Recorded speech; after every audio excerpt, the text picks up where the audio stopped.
Dave Meltzer believes Will Opsreay needs to look the part of a superstar, Bryan. Meltzer burying Ospreay here. No, not burying him. Shoots on him. So Meltzer says, when you're on television, Bryan, you should look like someone important. Dude, Ospreay, he gives you all these stars. Like, this is how funny. Just the first part right there. Fundamentally, let's just roast Meltzer. Dummy. Yeah. Gives this guy 55-star matches. But he says he doesn't even look like someone important. How crazy is that right there? So Meltzer says, obviously Will Opsreay is super over and all that, but I think one of the things that kind of differentiates WWE and AEW. This is so goddamn funny. Okay, he goes, one of the differences between WWE and AEW, and it's not a good one for AEW, is when stars come out on WWE, they look like stars. I know. Trust me, I study the stars, Bryan. I know all about stars. They, dress like stars. They look like unique people. Exactly. So that automatically gets more points from everybody. Hangman Page, it's fine because he's a cowboy. That's the gimmick. Well, the repo man would impound your car, Bryan. So he would steal he was like a burglar. So it just fit the gimmick. I mean, the gobbledygooker was a turkey, right? Bryan. Holy shit. Well, he's just a cowboy. So he doesn't need any work. But Ospreay is a superstar. So he just, again, diminishes Page. Every time Dave tries to compliment someone in AEW, he diminishes someone in AEW or with WWE, whatever. He always on someone he always lowers one to put another one over. He doesn't know how to compliment properly, and that's why he's such an idiot. And I don't know why AEW people shill or worship this guy because he's so dumb. But I digress. So his superstar promos, for that matter, his promo was awesome. But it just felt like in WWE, guys are going to look like stars, and when they're out there, part of being, a star is looking like a star, and it, actually, really hit me, Bryan, because Will looked like that, and then you see Lashley and Shelton Benjamin in MVP, and they come out there. Oh man, remember when Dave said it was a mistake to sign Hurt Business, but now he's saying, look at Hurt Business and look at this guy I give 50-star plus 5-star matches to, and he looks like compared to them. Even Dave, he doesn't understand how his own train of attempt at logic just buries AEW ultimately, buries everything. And I'm not saying everybody's got to go out there and dress like Ric Flair, but that was one of the reasons that Ric Flair was Ric Flair, was because he did that, Bryan. If you studied actually the business. NWA champions, it was always suit and tie because you look like a superstar because you're supposed to be a superstar. Whether it was Thez, Kiniski, Dory Jr., when you're the world champion or you're going for the world title, you look like you're somebody. So it's just friendly advice to Ospreay and to everyone. You're a TV star. When you're on television, you should look like somebody important. For the hard cam, he doesn't care about Dave. Just some friendly advice. I study the business. I would know how to get over Bryan. And so Dave Meltzer tweets out, Dynamite, did 629,000 with a 0.16 in the demo. Except it, it doesn't include Max.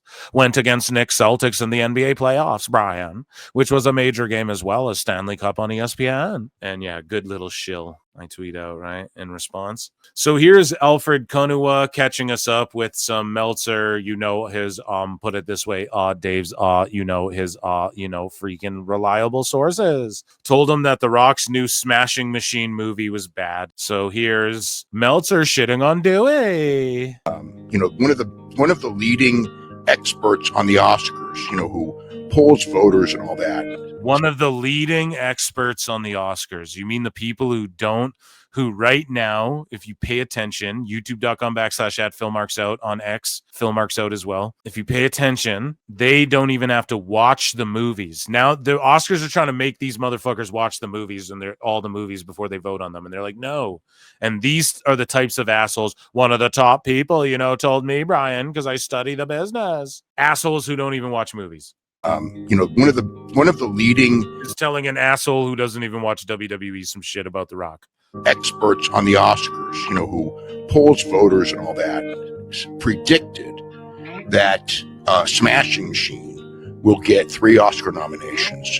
That Dwayne will get a nomination for Best Actor. that it will get a nomination. Hopefully, I want to see it. For Best Picture, and that Emily Blunt, who plays Mark Kerr's girlfriend, will get a nomination for Best Supporting Actress. So, I mean, there's been a lot of Didn't you get a report like a month ago where you said that people who'd seen parts of it didn't think it was very good? You did. We covered it on the show. I saw a review from one person. I've only seen one review, and it was not kind. I'll just say that. Really? What do they not like about it? Just didn't think it was a good movie. Like the acting, the story? You didn't think he was a good Mark Kerr? I don't know. I just heard that just overall.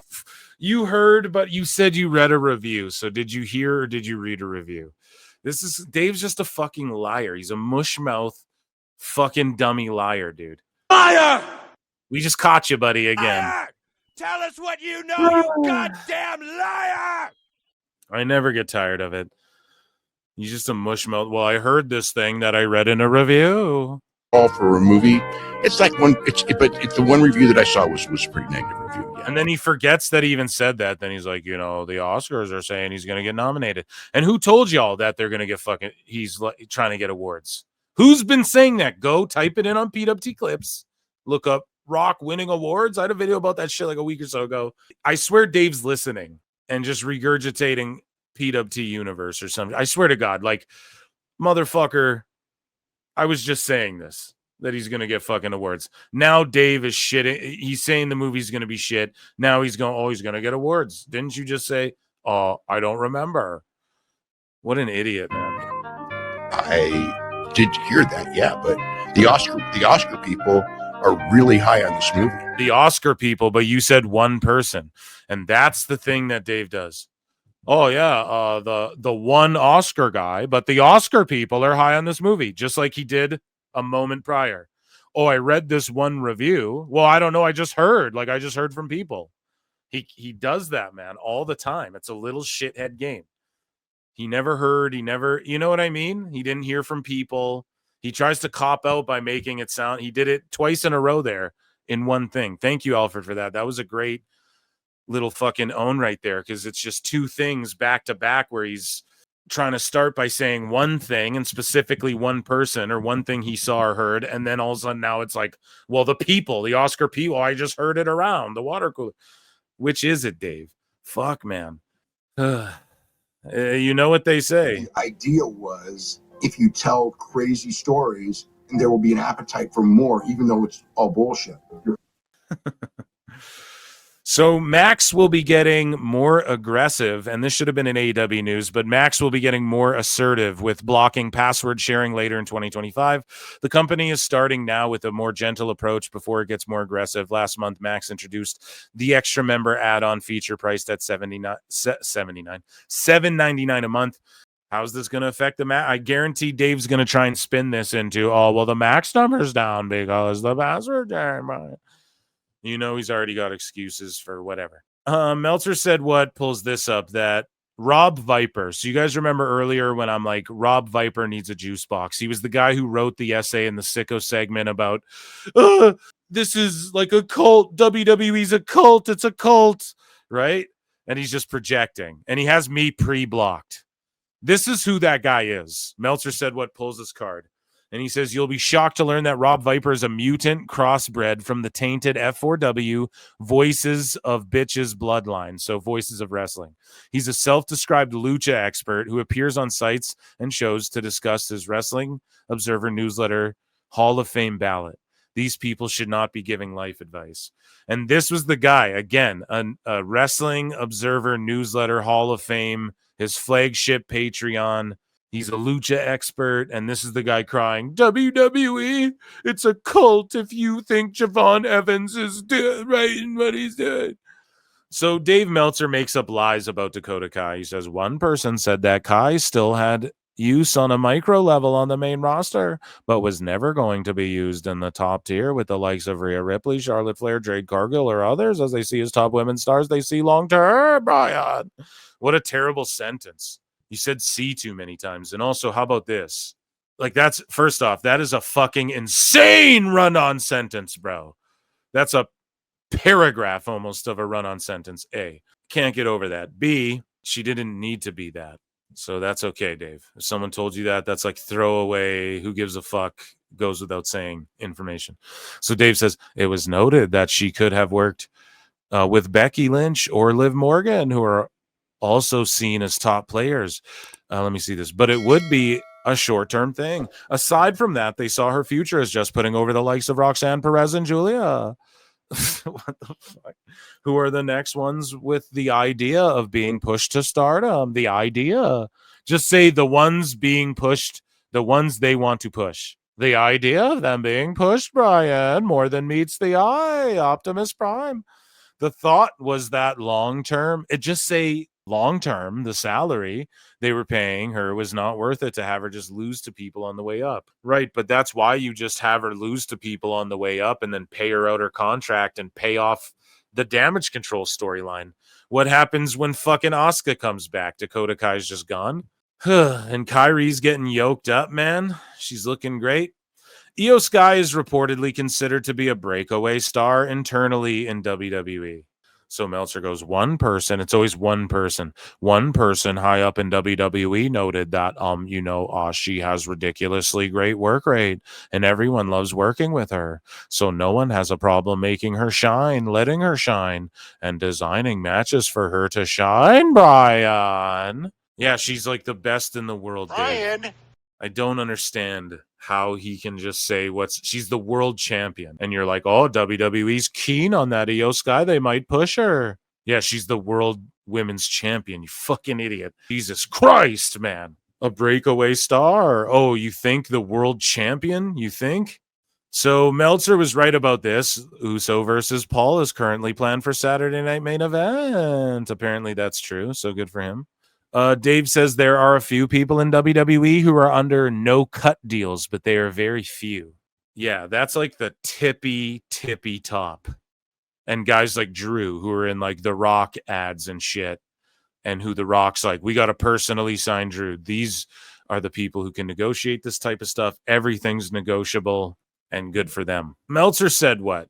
Quotes the Wrestling Observer here. And this is what they had to say about the Crown Jewel pay-per-view. Even though it's Night of Champions. And Meltzer said what basically is quoting, okay, this is what Meltzer had to say.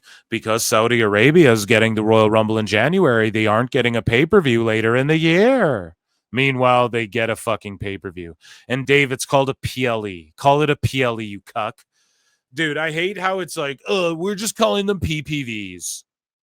It's like, all right, man, if you want to just be like old and in the fucking past, you boomers, like, I don't know what to tell you, but Dave just swing and a miss here. Because Saudi Arabia is getting the Rumble in January, they aren't getting a pay-per-view later in the year. So the WWE men's and women's champions will face the world champions just like last year.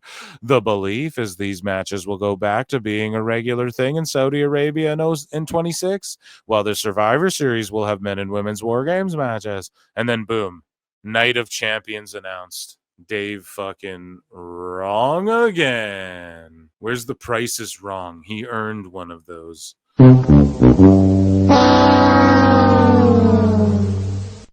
And yeah, they should do both. They should do both War Games and traditional. So, Dave Meltzer is insane. So Eric Bischoff responds to somebody who says something about like Meltzer in Mexico, right? And Bischoff says, there's no reason to denigrate Mexican tap water like this. You owe Mexico an apology. Meltzer said, here's the wonderful thing about you being back.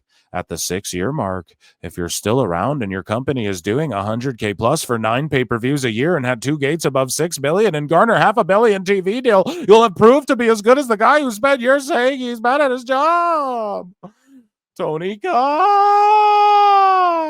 Dude, how is he not being paid? The best guy's Tony Khan. If he's not being paid, it's the biggest L ever since Big L, dude. You'll have proved to be as good as the guy who spent years saying is bad at his job. Best of luck. And I'd love to see you make it because I'd love to see some of those guys make good money.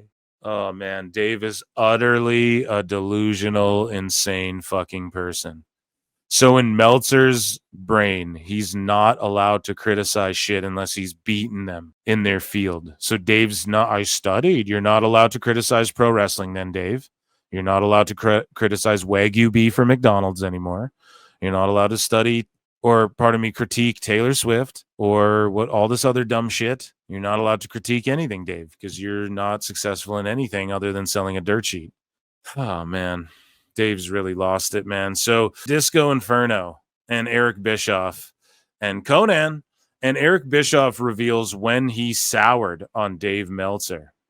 Well, first, here's Alfred Konuwa's response, actually, because it's along the same lines of what I just said. He said, dementia is a hell of a drug. So by this logic, if Dave Meltzer's meet and greets at the Palms Casino didn't outdraw both nights of WrestleMania 41, and if Wrestling Observer Radio doesn't get a $5 billion Netflix deal, he has no right to criticize WWE. Got it. Best of luck. Fucking cooked him. Okay, so we're ending on two epic clips. Okay, here is 83 weeks. I'll give you guys a Conan. And this is when Eric Bischoff just decided, fuck Dave Meltzer. Eric, can I ask you, because back in the day, occasionally you'd appear on, the Wrestling Observer show and was on like Yada and stuff like that. And not that you had a friendship, but you would talk to Dave and stuff like that. I don't know how much or how often, but at what point did your opinion really sour on Dave Meltzer? Do you think? Well, it started out bad. I thought he was a piece of shit early on. Yeah. And then I hired a guy. I didn't actually hire him. Somebody else did. Zane Breslov. Yeah, Zane. An independent promoter, lived in Denver, but WWE used him a lot in that Denver market, certainly, and perhaps in other markets as well. He worked with WWE for a long time. He had a lot of great relationships there. He eventually moved over to WCW before I was made president, but we hit it off right away. He just had a kind of personality that I liked. He was probably ADD. He was a sharp guy, though. Huge hockey fan. So me and him got along. Right. Yeah. Big sports fan. Right. Didn't drink, didn't smoke, didn't party, but a seriously degenerative gambler. And Lori and I would go to Vegas and hang out with him at the Barbary Coast Hotel, and he'd play the sports book, and we'd have dinner and drinks, whatever. We got to be pretty good friends. Well, Zane was friends with Dave. Yeah. Right. So, after Zane had been at WCW for a while, and we got closer. He said, "Man, why don't you just talk to Dave?" I said, "What the fuck for? He's a clown. Why would I take time on my day to talk to a clown?" He said, "No, but maybe if you give." I love taking time out of my day to talk to Dave. It's unfortunate he blocked me. It's a long clip, guys. I'm trying to let it play so no one gets mad at me. If him access, he wouldn't write such outrageous stuff about WCW. I said, well, all right, that makes sense. If you won't give somebody an answer to something, then you shouldn't be offended when they make up their own. Right. So I said, all right. Alvarez was recently on K100, and Husey messaged me. I don't know if this is out, but he's like, dude, I'm clipping K100 right now. He's like, so this isn't allegedly, it's going to be out there. And he said this like a day or two or some shit ago. And he was like, yeah, there's no way any of these dirt sheets are right about any of this AAA contract shit. He's like, Conan, you can't leak. You cannot leak, man. You can't be leaking. No one's telling Dave shit. None of these people. We'll try that. And I did. And it didn't matter. It didn't matter. He'd still write stupid, outrageous shit. So I was like, well, no, we're done. And it was brief. It might have lasted a month, two. I don't remember because they were never significant call. Dave makes it sound like he was consulting for me. Right. I've read some of the things that he said, clips of it. It's like, are you kidding me? But he needs that. So he's one of those low-level thinkers, that low vibrational state that doesn't get a lot of dopamine hit anywhere else in their life. Nothing that makes them just feel good about being who they are. Nothing that kind of rewards them for something they've actually accomplished. So they kind of live in this low-level vibrational state that is the internet wrestling. It's funny because I see someone in chat saying maybe he owns 30%, and that's where he gets the 30%. There's no way Dave Meltzer's rich enough to own 30%. But it's funny how I just started making the joke. I'm like, dude, 3%? Like, come on, what does he own? Like 3%? And then it gets all the way in the IWC to where even Bischoff's making clips. Does Dave really own 3%? Like, no, I'm just an asshole. I swear Brian Zane was tweeting. He's like, who's the podcaster who's talking about Cora Jade and burning bridges? I'm like, I think that was me. I think that's who he's talking about, right? Because I definitely did talk about her, like, yo, don't go burning bridges now before whatever. And I was talking about all of the wrestlers in general, not just Cora Jade. So I don't know, maybe there was someone else who ran with that, but I just love how those things sort of spread. And I see motherfuckers on X who like don't even follow me, who make fun of Dave and throw flutes up and shit in the tweets. And it's like, this is wild, dude. PWT universe is uncanny, dude. Community, and that's where they get their, that's why he throws such stupid shit out there, because he gets an immediate reaction. Boom, dopamine. You next. But that never used to be him, and he keep hearing it over and over. And I'll give you an example. He had put on this thing that certain wrestlers in AAA were already under WWE contract. Oh, dude, here it is, man. Here it fucking is. So he's calling out. So this is what Husey was messaging me about. I tried to get Husey on today too because we were on early, but he's so fucking busy. And I was like, dude, I am going on during the day. Please come on. He's too fucking busy. I will get him on. But yeah, right here, Conan calls this shit out, right? And he just debunks all this AAA shit. Now, again, PWT is bringing you all of this before anybody has the fucking AAA news. So stay locked in here if you like Lucha, dude. Right? And I brought up the WWE buying AAA before anyone. Literally. Go back and, no one else was talking about it as far back as me, period. So, Conan, again, I know people are getting tired of talking about AAA all the fucking time, and I'm tired of clipping videos about it because the whole last couple weeks have been this, but yeah, here you go, right here. This is not true. Why don't you call me and I'll tell you what's up? So it's almost and that's what I was saying too, man. Dave, you can call Conan. Aren't you guys friends? You were on a show. Why don't you just call him and ask him? He's the booker. And I said on the show, on PWT Live, I was like, listen, if we're going to believe these dirt sheet guys and whoever there was some Spanish like writer as well who broke some of this news. Oh, new contracts. And I'm like, listen, we can believe them or we can believe the guy who's like the booker and in charge of their creative, fucking Conan. And shout out Husey. And not just Husey. You just put it that way. Husey didn't come to me and go, WWE's buying AAA. It wasn't him. Okay, your boy's got his finger on the pulse. Answer. And I've been on that Hot Lucha Summer tip for a long ass fucking time. As an answer. And the AEW exodus, which is continuing. Willow Nightingale's contract. I'm not saying she's leaving, but like, right? A lot of fucking moving around, moving and shaking going on in AEW this year. Weird. To me yet. And so gotta get the answer to that part. You can hear Meltzer going, there's going to be an exodus in 2025. You never heard that. Right. So, and it's almost like all these people that the low level, however you put it, right? It's like he's the king of those guys. Yeah. Well, that's that's his connection. Yeah. Different people have. And shout out Disco and fucking Conan too, because they're cool. And Husey's like, look, bro, it's better if like you do it your way, if your approach is better than the Sheets, man. So, and it's like, sweet, man. Shout out Joe Feeney too. Shout out those guys. Different levels of connection. And one day we will link up. I assure you that will come down the line. There will be a link up crossover event, spectacular. Social groups and friends and family and all that.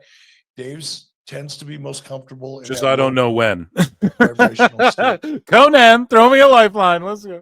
Yeah. Plus, too, I don't like the language like him use for fraud, grifter, hack. Grifter, like all of it. And I'm like, what's really funny is he calls everybody. He goes grifter. Well, is there any bigger grifter in the peripheral wrestling cesspool of humanity than Dave Meltzer, who charges people $15? Bro, I didn't even know. I didn't even know what grifter meant. So I had to look it up. People just misuse it all the time too. It's always people projecting. And it meant con man. Yeah. How are we con men? Small petty schemes. So exactly, people are like, you're a grifter. Why? Because I give my opinions on pro wrestling, and it doesn't align with your opinion. So that's somehow grifting. No, you don't know what that word means, you know? Right. We're well, not tricking anybody or stealing money. Yeah. My thing is But then a real grifter is the people like Took Timbo and these guys that we show on the show who in the sicko segment who are like, how dare they body shame? And then you look it up and they're body shaming people. Oh, WWE MAGA company. And then you look and then they're big MAGA Donald Trump supporters.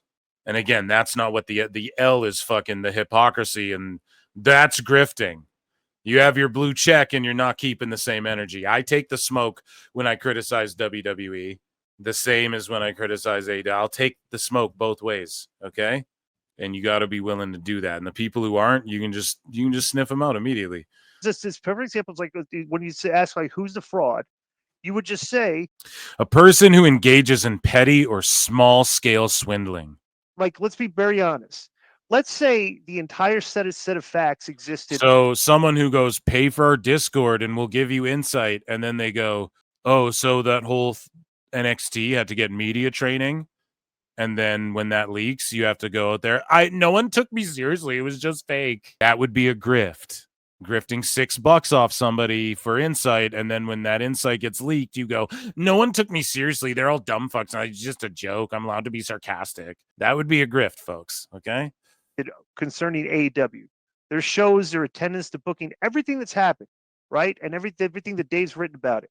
Just to point out an example. I don't know. Now let's pretend that I don't know how I thought of that. Vince Russo was in charge of AEW instead of Tony Khan. Would they have been writing the same way about that product if Vince Russo had been the guy in charge of it as opposed to Tony Khan with the same shows, the same set of facts, or would they have been buried in? Yeah, man. And so here is another clip, a 5-minute long one. I love you guys so much. What an amazing show. I hope you all had fun today, this afternoon. But Jason G from the SAT says, whatever the fuck you say, Dave. And here is Bryan. So I'll give you a Bryan and Dave Meltzer reviewing fucking Backlash. Bryan. Okay, so let's take a listen. All right, we just got finished watching the WWE Backlash pay-per-view and an easy 2-hour and 45-minute show, 5 matches. And what'd you think overall? What's funny is when the first 2 matches were over, I thought, like, man, this is a freaking. He's phoning into his own show, dude. The best is when Dave phones into his own show.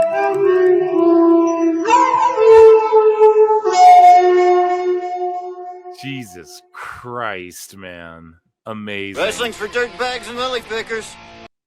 Great show. I really like I think both of the first 2 matches, but Becky Lynch and Lyra Valkyria, to me, I just thought Lyra Valkyria had like the best match of her life. It was awesome. And the first match was really good. All 4 guys were strong. And then after that, not as much. Like the main event was every cliche in the world. It was fine. It had a lot of heat. They had a great crowd. I will say that. It was like the crowd, like a lot of times you'll have loud WWE crowds, but they're only like the TV crowds are so much into the interviews and not really. They're only like, TV crowds are only into interviews, but the pay-per-view crowds are hot. See, he tries to like make believe these different sections. Well, the ones who go to the TV, they just want to see, they go there for the vignettes. But then the ones he just makes excuses for the crowds being hot. How about it's a good product? How about it's a good fucking show all around and you're all just coping? You all are living in delusional fucking cope. It's just the truth objective. You fucked up! You fucked up! Okay? And the problem is, it's like, the PLE crowds are there for the wrestling. Like, it's always just this flip-floppy, has a reason for everything. It can't ever just be what it is. Let it be, let it be, let it be, let it be. Much into the matches until the very end. Once they start hitting all the big moves, then they'll get into it. The big moves. Yeah, the big moves are what matter, Brian. They'll get into it. They weren't into Randy and Cena doing headlock takeovers. No, they weren't into that. They weren't white hot for that. In this one, in a lot of the matches, they started hitting the big moves right away, and it was nothing but big moves. So, that worked. But they were into every match, in every match had really strong heat. Sometimes like the European shows are. In chat, I love this. J. Don Seba says a good crowd means 5 stars, right, Dave? Yep, according to Dave. Again, and I hate this narrative on X. Why do people care? Dave says it's just his opinion. No, it's not his opinion. According to Dave, it's objective, and he gives big stars to matches that he doesn't even like personally, but he still rates them based on this criteria that he can't ever explain or define. And the one time he did, he said that it's based on how the crowd moves and how hot the crowd is and shit. The best guy is Tony Khan. So therefore, this is a 5-star match because they were white hot. Jesus Christ. Loud, but they're into themselves. You know what I mean? It's like, and he's triple and quadrupled down on that shit. Okay. And I've covered it here. I've chronicled it here. 626. Get on the omnibus, brother. They're not really reacting to the match. They're just singing and stuff. This one, like, they were into the moves. They were into the matches. The matches worked for what they were. You know, I mean, it's as far as like the matches worked for what they were. What does that even mean? Either a match works or it doesn't. It's just saying bullshit. He's just saying bullshit. He's just saying stuff that means nothing.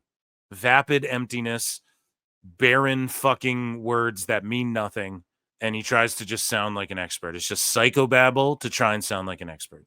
Getting the fans going, the matches worked. I mean, it's very Arena Mexico-like, honestly, as far as crowd reactions. It was very Arena Mexico-like. He keeps just talking about how Arena Mexico today, it's so hot, it's white hot. Mexico's white hot. God damn it. Dave, it was very much like a hot wrestling crowd. Shut the fuck up. Trying to compare shit to shit that you like, that no one else likes. Oh, so that was a plus. Well, people like it. They're selling out, Phil. Great. But the first 2 matches, I thought the wrestling was excellent. The wrestling was excellent in the first 2 matches.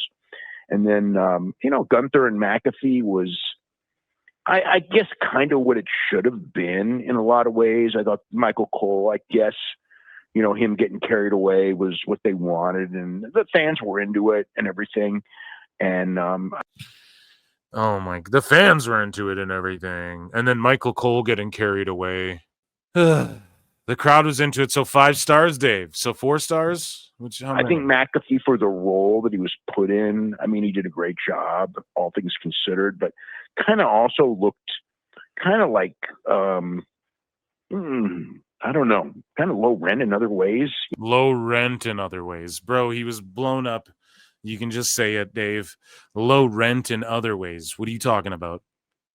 You know, and they're like, it's like, you know, they didn't want to put him over as an equal, so he got slapped around. And then he did the big comeback and everything, and that all worked. But there were just points in the match where it kind of like, I thought it felt a little low rent. Main event was, I guess the main event, what I would say is it's all, you know, all gimmick. You know what I mean? Referee bumps, and all they did was hit their finishes back and forth over and over. And, you know, it's like it was every WWE thing alive. All they did was hit their finishers back and forth over and over. Never would say that about Ospreay. Well, he has 4 different finishers, Bryan. Well, you know, he hits the hidden blade and the os cutter, and those are all different moves. Fucking video game mark. Michael Cole, like, you know. Follow me on Twitch, twitch.tv/Pro Wrestle Times. Come play 2K.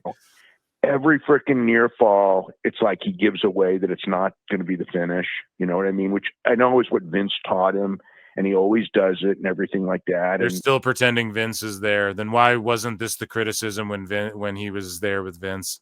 And it's just like, you know, I mean, I knew it wasn't the finish, you know, when Cena hit the AA and he just goes for the pin, and you know that means it's going to kick out and everything, like, which is good because the live crowd didn't have to hear it and everything, so they didn't, you know, it doesn't ruin it for them. But man, I wish they would just quit doing that, because he just gives it away. He never says it when it's the real pin. He always says it when it's the fake pin. So, you know, when he starts saying it before the count, it's like, okay, guy's going to kick out, which, you know, he did. Then we had. Okay. So here's the problem with Dave's logic, okay? He just said right there, well, I knew he was going to kick out, and it was obvious he's going to kick out. But then, you know, Michael Cole's spoiling he's going to kick out, and so it just kind of ruins it when you know he's going to kick out. but you just said you knew he was going to kick out anyways. And then you added on top when Michael Cole spoils it, but you already are claiming you knew, Dave. So is it really spoiled then? Like, what are you, a fucking 2-year-old? He absolutely can't help but discredit himself sentences apart from each other. One run in the same one long run on sentence. He just dismantles his own logic and shit all the time. It's so stupid. 2 referee bumps and everything like that. And, you know, like for a John Cena match in 2025, it was as good as it could be. And, you know, Randy Orton paced it well, and they went like almost 30 minutes, very slow, you know, obviously, especially early, but it worked, you know, it worked for what they were trying to do. And, you know, Dom and Penta, you know, nice, fun 9.5 minute match, you know. So, I mean, overall, and it's kind of like based on what you want out of the main event. You know, if you wanted like, you know, a main event without a bunch of referee bumps and Jesus Christ. If you wanted a main event without, you just said that the first matches were just wrestling filled where they hit all their big moves. So they gave you that, Dave. Oh, there's a variety in AEW. What's the variety? Well, everyone hits a variety of moves in every variety of match. They gave you all the moves, and then you got all the schmozzy shit in the main event. Why are you not pleased, dude? Because you're just hating on WWE, and you're just all glummy and pissy about it. You know, giving away all the near falls and everything like that. Maybe not the best. If you're just into the idea of, you know, a match getting a lot of heat and you're just like enamored by the superstar status of Cena and Orton. Robbie C says, how many times is he going to say it worked for what they were trying to do? That doesn't mean anything. Exactly. What were they trying to do, Dave? Make the crowd pop, give them a good show, send them home happy, progress storylines. Yeah, they were trying to do all that, and it did work. So what the fuck are you saying?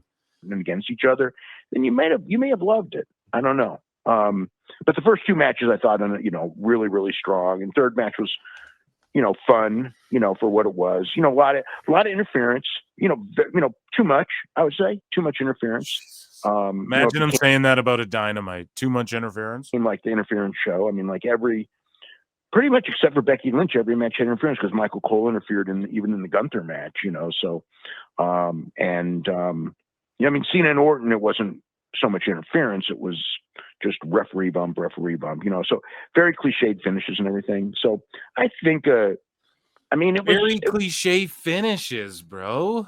You just listed how not all the matches were like that. And then you said the one that was like that. And then you said very cliche finishes, plural. Just like earlier when he's like, oh, there's the one thing. Here's the one guy. And then he goes, well, I'm hearing, well, the Oscar people.